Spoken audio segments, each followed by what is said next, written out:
Assalamualaikum. Jumpa lagi kita. Selamat berpuasa semua. Hari ni kita nak buat video tentang sesi persekolahan kanak-kanak di bawah umur 12 tahun. Sekolah rendah lah ni. Cerita pasal sekolah rendah ni. Apa yang cuba aku nak sampaikan kat sini, bila aku tengok balik semua, kita ni, ibu bapa ni dah lama kita macam terlepas pandang. Apa yang aku nak cakap ni, korang kena dengar dan fikir tau. Bukannya dengar pakai emosi. Kalau pakai emosi, pakai semangat, memang korang akan salah faham. Itu terpulang kat korang. Okey. Kalau kita tengok anak-anak orang kita ni, mak bapak rajin sangat nak hantar anak ke sekolah dalam bentuk dua sesi. Satu sesi sekolah kebangsaan, satu sesi sekolah agama. Betul tak? Tapi korang lupa tau, banyak sudut lain, anak ni sebenarnya masa dia habis macam tu saja. Berapa ramai budak sekolah agama, contohnya sekolah agama, dia pagi sekolah kebangsaan, petang sekolah agama. Darjah 1 sampai darjah 5 pada hari ni, mukadam pun tak habis lagi baca. Suruh baca mukadam pun tak habis lagi. Maksudnya dia tak settle lagi pasal mukadam tu. Dan sekolah agama aku difahamkan kalau bab mengaji Quran ni, ada bayaran tambahan untuk dia nak belajar mengaji. Nampak ni? Tapi tu sekolah agama. Quran, pendidikan Al-Quran ni kena buat tambahan. So selain daripada Al-Quran ni adalah didikan yang tak perlu dibayar. Jadi dia ajar apa ni? Kalau sekolah agama, Quran tak ajar apa? Quran kena bayar tambahan. Maknanya dia subjek tambahan lah. Dan sekolah kebangsaan pula, kalau kita tengok, lebih kurang begitulah. Pagi anak kita bangun tidur pukul 6 sampai pukul 6 petang. Baru dia balik rumah. So, dua sesi persekolahan ni, bila yang dia nak ulang gajinya? Dia takkan ulang gaji dah pelajaran pada hari tu. Hari tu berapa banyak subjek? Dua sekolah dia pergi. Berapa banyak subjek dia belajar? Bila masa dia nak tengok balik sekolah kebangsaan punya dengan sekolah agama punya? Dia tak tengok punya. Besok dia sambung pergi sekolah lagi. Tiap-tiap hari dia pergi sekolah, kita tengok anak kita ni hari-hari duk pergi sekolah pagi sampai petang. Pagi sampai petang.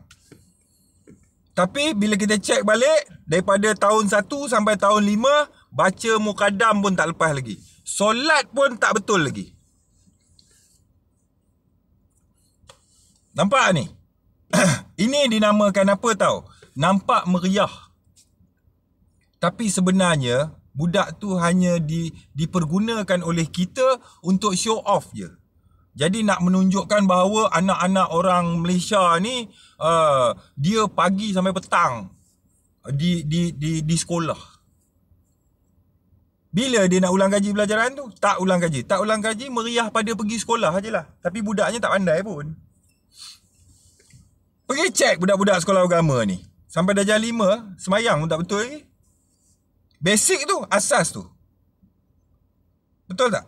Mukadam membaca tak habis lagi. Apatah lagi Quran besar tu, lagilah belum. Jadi forward pergi sekolah agama. Jadi aku bukan nak kata tak payah sekolah agama. Aku nak bagi tahu kat sini, budak-budak ni, bukankah lebih baik kau tengok apa yang aku cakap ni zaman-zaman aku sekolah tak ada sesi dua sekolah ni. Dia ada sekolah Melayu, sekolah Cina, sekolah Tamil, sekolah Melayu, Cina, Tamil. Sekolah Inggeris. Aku sekolah orang putih dulu. Sekolah orang putih. Dekat sekolah aku depan ada gereja. Tapi yang sekolah kat situ majoriti anak Melayu. Cikgu-cikgu majoriti cikgu Melayu. Tu Tanjung Malim tu.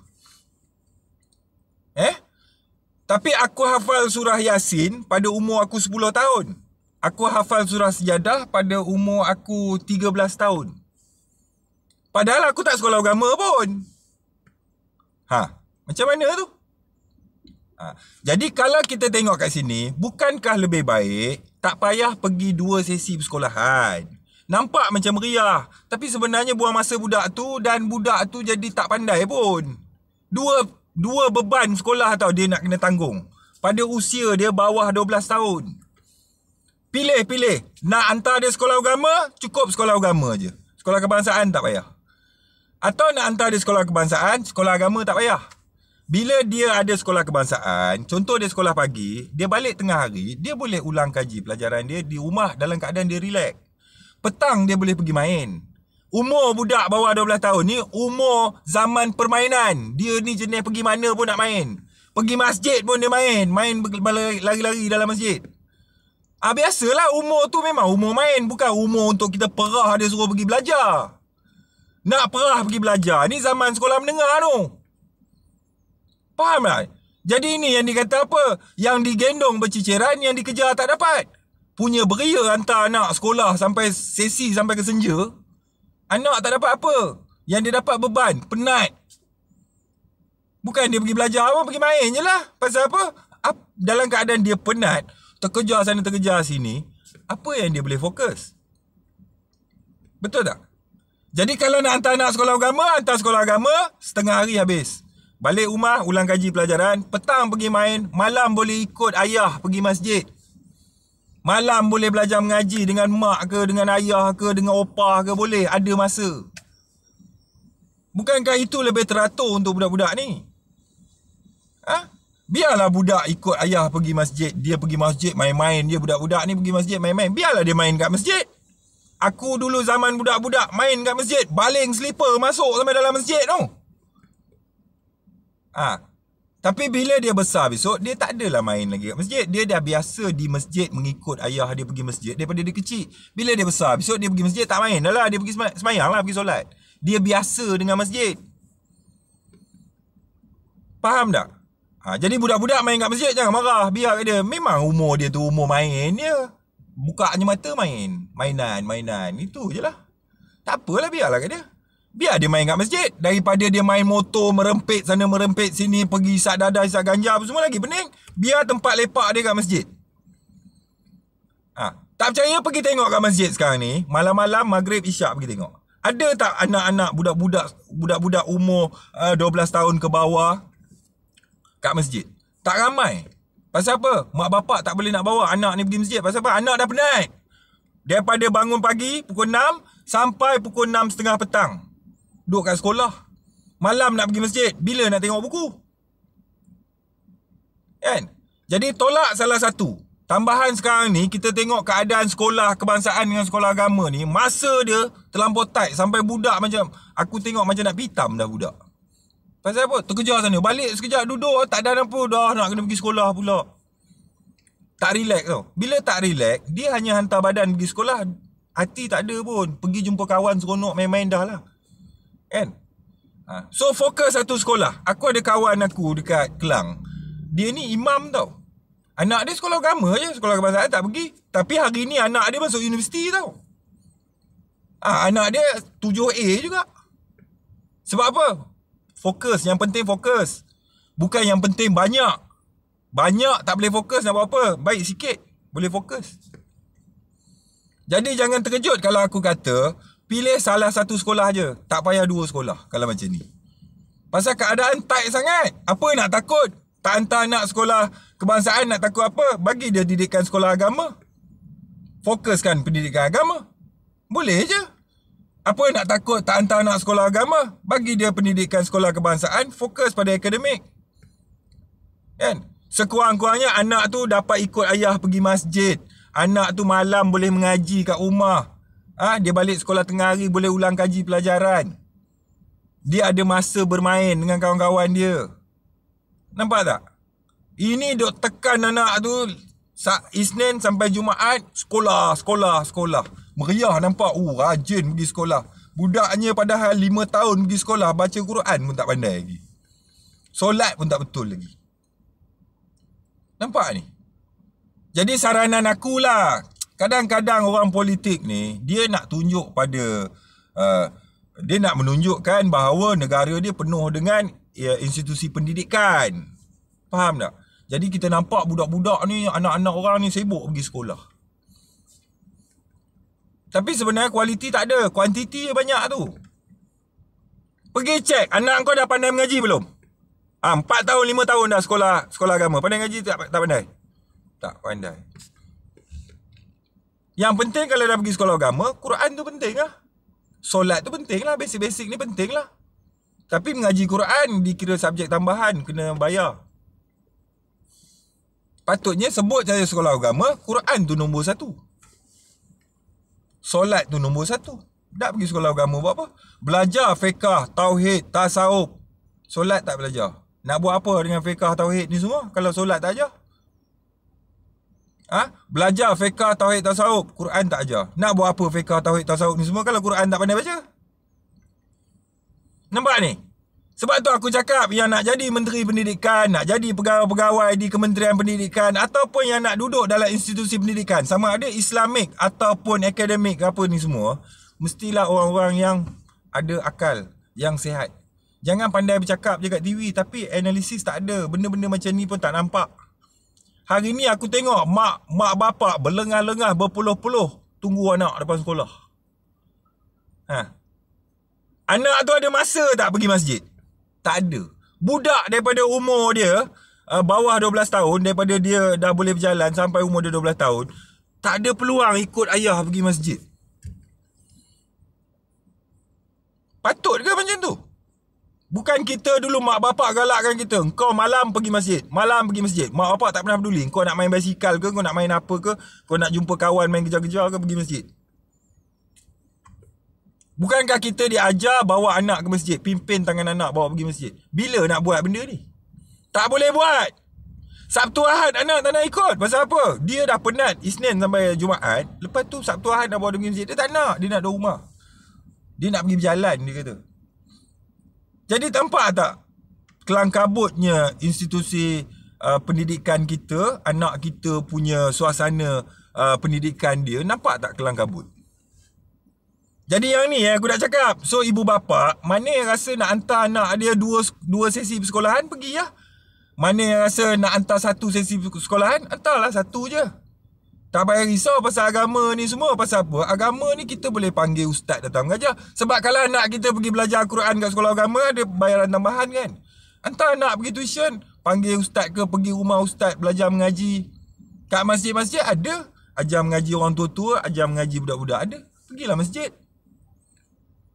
Kenapa anak-anak ni kita tak fikir untuk dekatkan dia dengan masjid? Oh, dia sibuk pergi sekolah pagi, sekolah petang. Kita yang bagi dia sibuk. Hasil dia apa dia? Fokus tak ada. Bagi baik jangan hantar.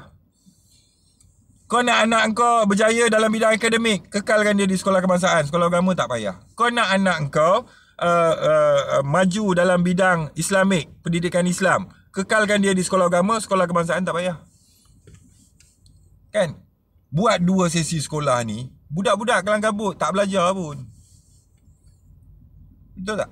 Kos pun satu hal, belanja sekolah pun satu hal, anak tu penat satu hal. Kerajaan tak bantu. Kita Malaysia tak ada pendidikan percuma ni. Lepas tu anak kita jahanam. Nampak macam ya, tapi sebenarnya tak ada apa pun. Pergi cek anak-anak korang yang umur bawah 12 tahun, dah pandai mengaji belum? Dah pandai solat belum? Dah pandai baca Fatihah belum? Kalau belum, buat apa dia pergi sekolah agama tu? Kalau asas agama pun tak pandai, nama sekolah agama tu. Pergi cek sekolah kebangsaan pula. Anak-anak kau bahasa Inggeris okey dah? Matematik okey dah? Mengikut level dia lah. Tak capai juga. Tak capai juga bermakna ini nama dia yang digendong berciciran, yang dikejar tak dapat. Sudahnya dua-dua pun tak dapat. Baik fokus satu.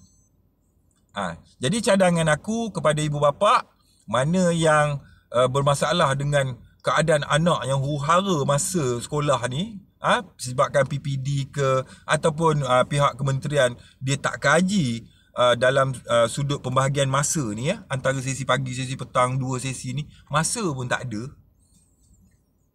Buang satu, fokuskan satu. Biar sikit asal berkualiti daripada banyak habuk pun tak ada. Anak umur 12 tahun tak pandai solat, tak pandai mengaji, tak pandai baca Fatihah. Apa cerita ni?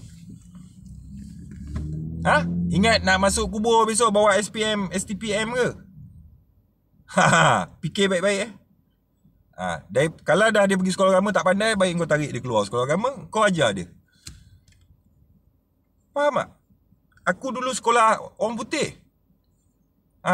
Dalam subjek pendidikan harian di sekolah orang putih tu ada sesi pendidikan agama. So tukar kelas. Pun umur aku 10 tahun Yasin aku hafal dah. Umur aku 13 tahun surah Sejadah tu aku hafal. Solat, oh, hafal habis. Okey je. Budak sekarang pergi sekolah agama darjah 1 sampai darjah 5, darjah 6. Fatihah pun baca tak betul, solat pun tak betul lagi. Nak suruh hafal ayat Yasin lagilah. Asmaul Husna pun tak hafal lagi. Jadi aku cakap ni bukan anti sekolah ke apa, tak ada tau. Korang fikir balik. Biar anak tu boleh fokus dari sudut pendidikan. Bukannya nampak meriah pergi sekolah, tapi sebenarnya habuk pun tak ada. Nak buat apa? So fikir-fikirkan. Kalau boleh pihak kementerian pun fikirkan macam mana nak susun ni.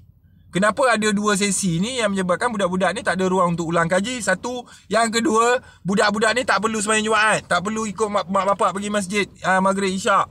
Tak perlu diajar untuk ke masjid ke budak-budak ni. Sekolah agama je dah cukup lah semua. Besok budak ni lepak kat simpang, main motor, merempit, isak dadah, menyamun, minum ketum, baru korang nak menyesal. Lepas tu kau kata apa? Aku dah hantar dah anak aku sekolah agama semua dah komplit dah. Saja dia tak nak jadi orang. Kan, tetap salah kau. Pasal apa? Kau hantar tu macam lepas batuk di tangga. Janji dah hantar sudah lah. Dia tak pandai dia punya pasal lah. Kalau nak bela anak macam ni, sama macam lembu bela anak kat kandang tu.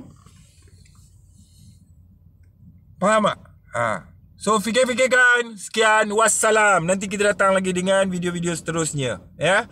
Soal sesi persekolahan antara kebangsaan dengan sekolah agama ni, minta PPD atau Menteri Pendidikan kaji balik benda ni. Apa ni buat anak orang terkejar-kejar? Fokus kat mana? Betul tak? Nak bantai fokus full swing ni sekolah menengah patutnya. Bukannya sekolah kat rendah. Sekolah rendah zaman budak-budak main. Tekan dia buat pendidikan, belajar. Haram tak belajar pun. Ya? So fikir-fikirkan. Sekian, wassalam.